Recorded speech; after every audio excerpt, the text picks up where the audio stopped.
Hi, so I'm here again with Ed, and we've done a few interviews together before. And Ed, you are a language coach and you teach English, Afrikaans, Japanese, and Chinese, Mandarin. Yes, Chinese very occasionally, but yeah, sometimes. Yeah. Is there anything I've missed out? No, that's about it. It's principally those three: English, Afrikaans, and Japanese. Chinese very occasionally. My Chinese is not quite as good as my Japanese, for example. But yeah, principally those three. And you also spend a lot of your time learning languages. How many languages have you learnt now? Wow, I'm not sure. Let's see. I've studied Japanese. Obviously, I speak Afrikaans and English as a native. I've studied Chinese, Farsi, which is the language from Iran. A lot of people don't know that. Armenian, Azeri. I've studied Thai. I've studied Russian, Spanish, Portuguese. I must say I don't speak all of them. Some of them it's just very basic, so it's just kind of messing around. Yeah, but I've studied those. Yeah. And I know you're interested in the lesser learnt or lesser taught languages, which is what Yeah. we're talking about today. So Right. out of those sort of Oh, so Serbian as well. Yeah, so I'm busy with Serbian at the moment. Yeah, that reminds me. so out of those like lesser learnt or lesser taught ones, and when I say that, I'm talking like on a worldwide scale, because a lot of people would say Afrikaans is a lesser taught or a lesser Sure. learnt language, Yeah. but not in South Africa or Namibia. No. Right. Yeah. So obviously, it's not. I think in every country, it's not a lesser learned language, right? Like Armenian, everybody speaks Armenian. Or in Serbia, everybody speaks Serbian. But certainly, when most people say they're learning a foreign language, I think most people assume it's Spanish, French, Chinese, Arabic, or Russian, or something along those lines. Okay. Yeah. So, what attracts you to the languages that are worldwide less commonly learnt? I think it's. I'm not sure. I've often thought about this, and I've often tried to explain it. And I think it's because it's just more interesting to me. I always tell people, like, I know exactly what France looks like.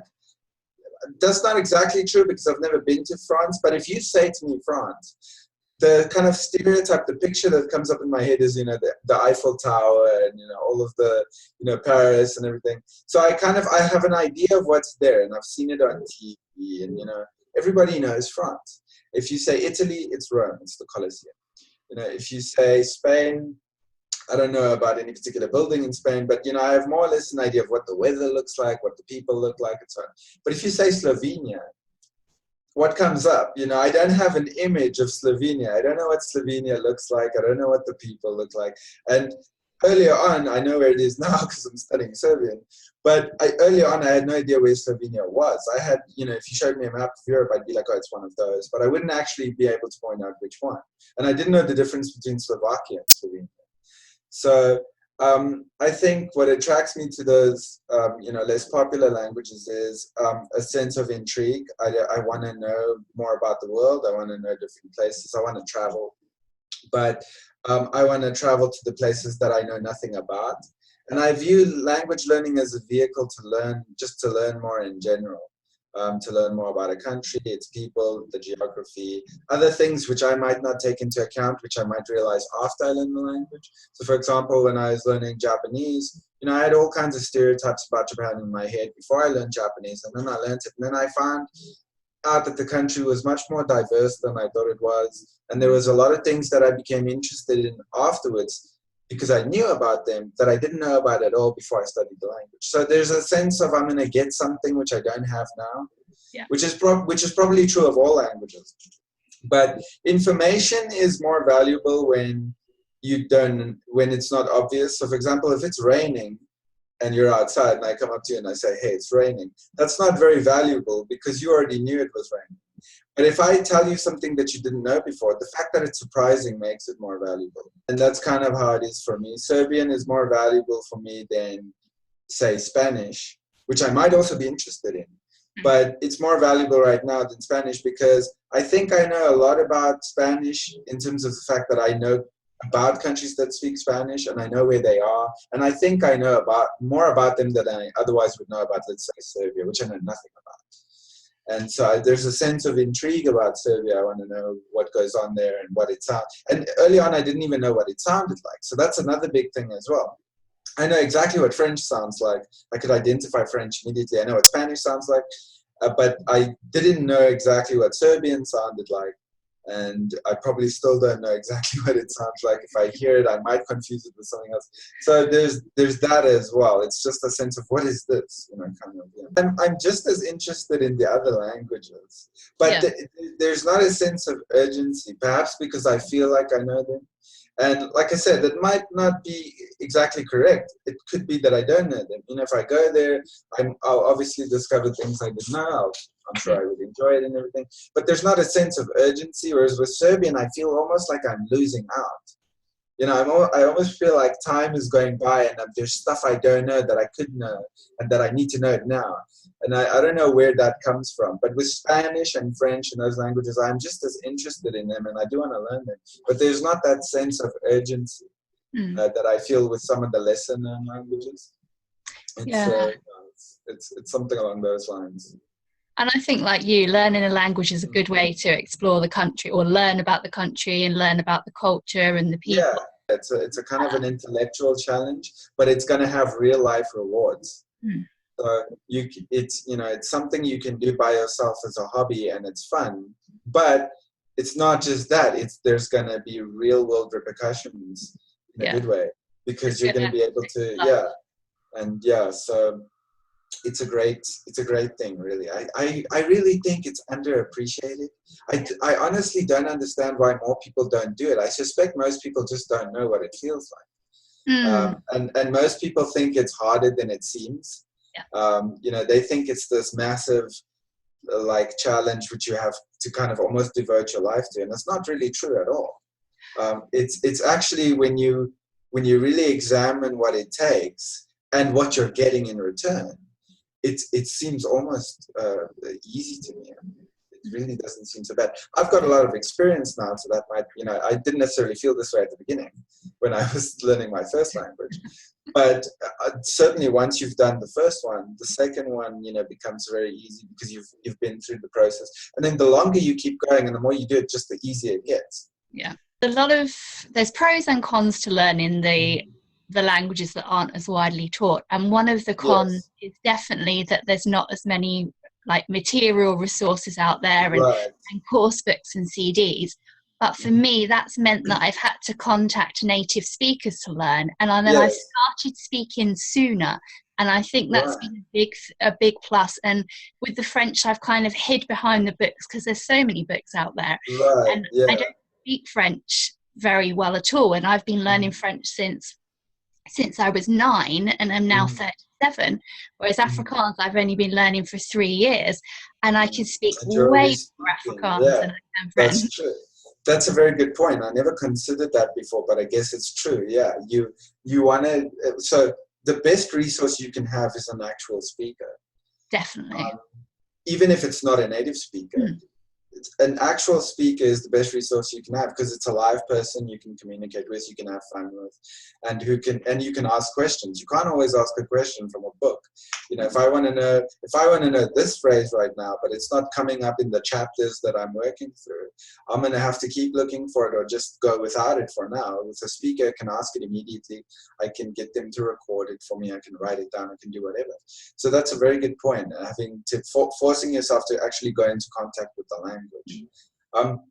It can also, a very good point for me, is it can motivate you to make resources accustomed to what you need. So for example, at the moment I'm working on Serbian, and when I was learning Japanese, I had access to very good resources. I had access to flashcards with male and female audio. It had kanji. It had the English translation, and it even had pictures. So if it was an apple, that it would have a picture of an apple and so on. So I had very good resources for Japanese, and that helped me a lot because I was able to learn the vocabulary. But I was much more advanced in Japanese before I actually started speaking than in Serbian, because in Serbian, like you said, I'm forced to speak earlier on. I'm forced to get going earlier on. And what it's actually done is it's motivated me to make my own flashcards for Serbian, but for the words that I want. So one of the problems that was happening when I was learning Japanese is I was learning words like bus and bus stop and street before I was learning things like name or what or who, what, when, where, why, how. The words that you would start to use immediately. You almost can't say a sentence in any language without using one of those words, because we're always talking about somebody, something, somewhere, when, where, what, how. I found a very good website. It's called forvo.com, where people just record words. So basically you can type in a word in any language, and then somebody will come and they'll record it on their webcam or their mic or something. So it would be English or Serbian or whatever. And this website has a lot of Serbian words. I think something like 10,000. Wow. Yeah, and you can just search the word. So one of the things I've done is I've taken the glossary in the back of one of my textbooks. So the Serbian English glossary, it's got all of the words in the book used in the chapters, broken down by chapter. And then it's probably got a couple of more. So it ends up to be about 1,000, which is if you've actually got 1,000 words, you're doing very good in a language, because there's a lot you can do with 1,000 words. And so it was a very painful process. I typed out every word in this glossary into Forvo and then downloaded the audio into a file. And then once I had there's 10,000 words, but they must be more abstract and difficult words, because not all of the words in the 1,000-word glossary were there. But nonetheless, more than enough were there to get me started. I think something like 700 or 800, so about 200 missing there. And I typed out all 800 of these words in a very long and protracted process, which hurt a lot. And I downloaded these files and I made these flashcards. And now I can order them and study the ones that I want immediately. So that's actually sped up the process for me. I'm starting to get ahead in Serbian a lot quicker than I was with Japanese. Because with Japanese, I had to sit and wait around for the words that I needed at the time. So if I needed to ask you what your name is, I just had to wait for that until it came up, which might have been a very long time. With Serbian, I already have it because I am directing the studying process and the resources. It's not always that easy, because you might be learning a language which those words simply aren't available. If you go into Forvo, I think Afrikaans only has 5,000 words, for example, which is still a lot. Yeah. But I'm sure there are languages out there with just only a couple or even none. Depends on how rare the language is you want to learn. And then, obviously it's much harder. There might not be native speakers around. So it's definitely variable. But overall, I think I agree with you you rise to the challenge when you need to, when it comes to a less spoken language.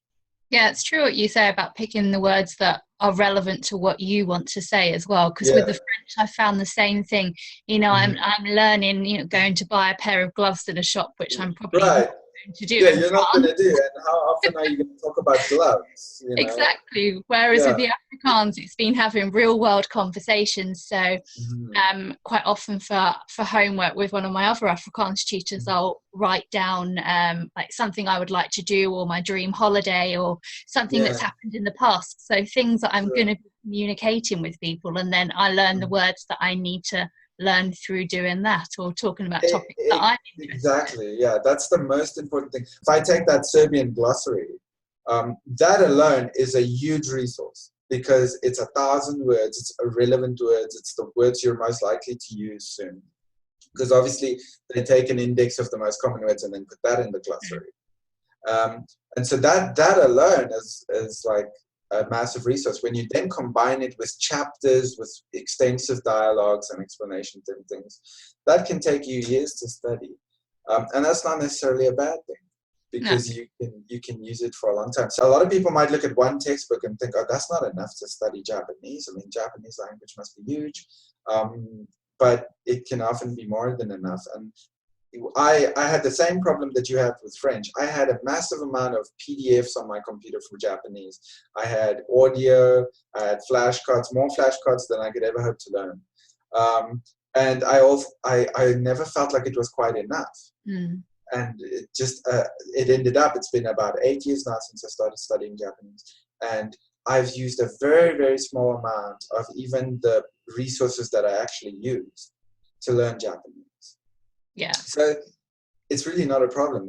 A lot of these lesser known languages. And I also think with the internet, it makes it so much easier to find things. I mean, every country has a newspaper. Most of them are Right. online nowadays, so you Right. can go and find their online newspaper. Exactly. And all sorts of things. And actually, I listened to a very interesting TED talk yesterday by a lady. What was her name? I did write it down. Teresa Lynn, about how social media breathes life into foreign language. Said that they did an experiment where they looked at all these different tweets in these supposedly lesser known languages, and she said it was really funny how the languages were changing and natives are interacting with learners. And with the Afrikaans, I've even found some Afrikaans Facebook groups, and I'll read their things and their I posts. can imagine. I can totally relate to that. Even with Japanese, I find I'm more interested in other people than I am in, say, an article. So, I'm sure there's a ton of articles out there in Japanese, but I would rather like read tweets or something like that, because it's interesting. It gives me insight to what somebody is thinking. And it gives you the colloquialisms and the slang. Yeah, and the slang, and it doesn't give you that kind of formal language. I think when you look at social media, you're not getting a filter of politeness through an article which is intended for everybody. That tweet might only be intended for people who are somebody's particular friends who are of a particular age, and as a result, it'll be a particular slant of the language. So I think it's a lot easier to learn directly from people, and social media is about as direct as you can get over the internet, versus an article which is written in a newspaper, maybe for, on an average reader who's 7 years old or whatever the case may be. So I think YouTube especially, I'm on YouTube all the time. I'm like addicted to YouTube. Yeah, I watch a lot of videos because it's as close as you can get to real life. You're seeing people, they're speaking, there's audio, tweets and that kind of thing. It's still just reading.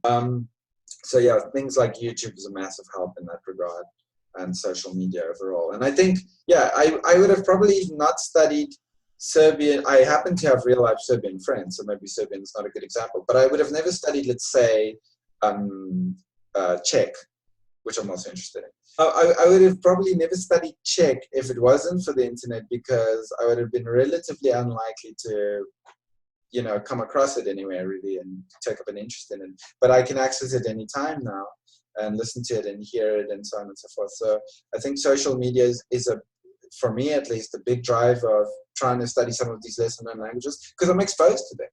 I wouldn't necessarily have been exposed to them any other way. So I think more people are studying these languages now than ever, because I think there's a lot more people out there that are interested in these languages than people do realize.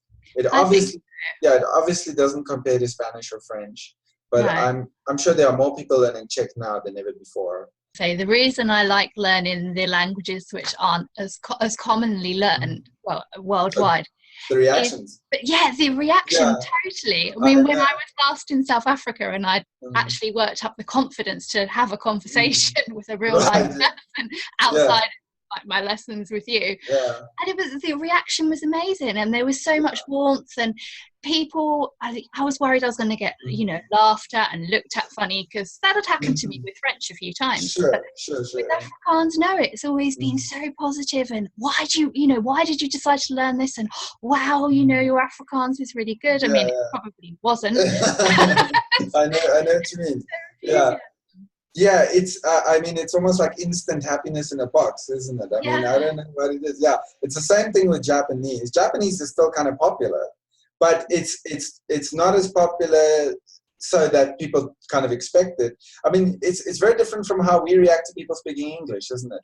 We're not surprised at all when people speak English, and we're not necessarily happy or anything, but that's the way we've been conditioned.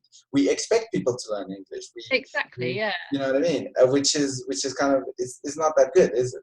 But if you try to speak Serbian or you try and speak Japanese, the reaction you get, like I said, it's like instant happiness in a box. Yeah, and if you learn Spanish or French, it's not quite the same. No, it's not. Reaction. Yeah, and that's a big deal as well. Same with me when I saw the Russian-speaking Afrikaans.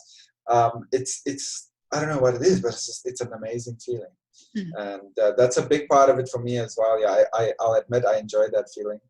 Yeah, When they react to me when I'm speaking their language, it's almost like a bit of a high. You enjoy definitely. the attention, so I And think I that think it gives the you difference is fun. confidence. I think it gives you more confidence Yes, when oh you're yeah, speaking those lesser it does, and it learned makes you languages. want to go and study. You just want to go home and study all day long because you want it again. Yeah, So definitely, yeah, it's a massive definitely. part of it. Yeah.